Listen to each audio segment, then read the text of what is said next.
How do we arrive at the exact place at the time where we are needed the most? It isn't always a straight path. Meet Ed Fitzgerald, a former New York City Fire Department medic who has been at Crystal Run Healthcare since 2011. Initially joining as a medical assistant in urgent care, he thought he'd like a change and applied to work in our facilities management department as a painter. Moving up through the ranks, Ed has been a mechanic, lead mechanic, facility supervisor, and now assistant director of facilities at Crystal Run Healthcare. Outside of work, Ed and his wife Carol live near both their mothers and two of their three grown sons in houses they built over the years. They watched each of their sons grow up, join the military, and start their own families.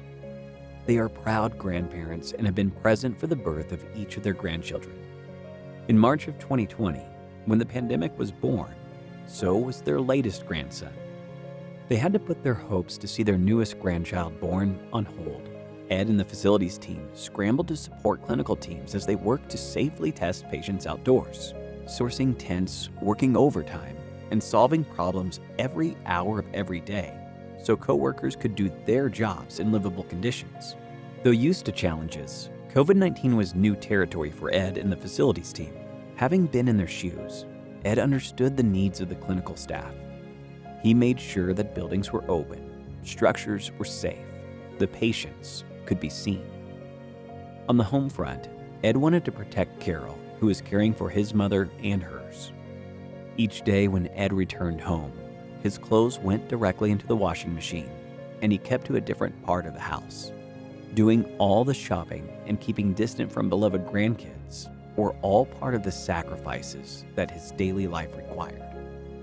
For Ed, COVID-19 has been a learning experience, learning to face the unknown, learning how to handle the scary moments when you don't know how it's going to turn out, learning that the things that matter in life are the simplest things that are in front of you every single day. It was 7 months before Ed and Carol could meet and hold their grandson. His family is lucky to have a person like Ed in their lives, and we are fortunate that his journey brought him to us at the exact moment we needed him most. The people of Crystal Run Healthcare, changing healthcare, changing lives.